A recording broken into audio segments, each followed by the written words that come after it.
اعوذ باللہ من الشیطان الرجیم بسم اللہ الرحمن الرحیم السلام علیکم ورحمۃ اللہ وبرکاتہ۔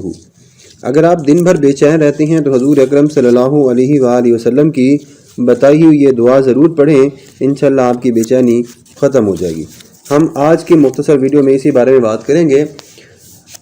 بے چینی ایک بڑا روگ بن چکی ہے۔ کسی کو رزق میں فراوانی کے باوجود بے چینی ہے اور تسکین قلب نہیں، تو کوئی بچوں کے مستقبل سے خوف کھاتا ہے اور پھر بھی بے چین رہتا ہے۔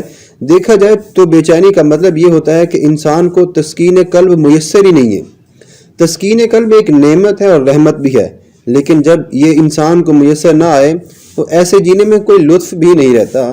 قرآن مجید میں اللہ تعالیٰ نے اس کا ایک حل یہ بھی بتایا ہے۔ اللہ نے فرمایا پارہ نمبر 13 میں، اعوذ باللہ من الشیطان الرجیم بسم اللہ الرحمن الرحیم، الا بذکر اللہ تطمئن القلوب، خبردار جو دلوں کا سکون ہے، جو دلوں کی اطمینان ہے، وہ آپ کو تب حاصل ہو سکتا ہے جب آپ اللہ تعالیٰ کو کثرت سے یاد کریں۔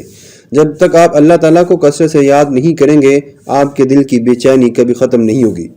تسکین قلب کے لیے اور بے چینی کو ختم کرنے کے لیے رسالت مآب حضور اکرم صلی اللہ علیہ وآلہ وسلم نے ایک دعا فرمائی جس کے پڑھتے ہی رحمت کا نزول شروع ہو جاتا ہے۔ یہ دعا بہت ہی بامجرب ہے، اور جو انسان بھی پریشان ہو وہ اللہ تعالیٰ پر کامل بھروسہ کر کے یہ دعا پڑھے تو انشاءاللہ اسے ضرور فائدہ ہوگا۔ دعا یہ ہے، اللہم رحمتک ارجو فلا تکلنی الی نفسی طرفت عین واصلح لی شانی کلہ لا الہ الا انت سبحانک انی کنت من الظالمین۔ دعا ایسے موقع کے لیے ایک نمونے کے طور پر کام کرتی ہے۔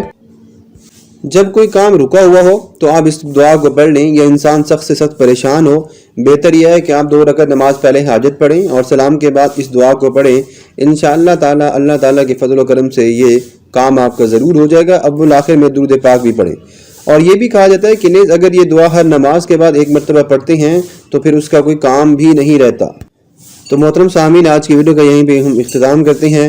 نماز پڑھتے رہیے گا، اللہ تعالیٰ کا ذکر زیادہ سے زیادہ کرتے رہیے گا۔ اللہ تعالیٰ سب کو اپنے حفظ و امان میں رکھے، آمین۔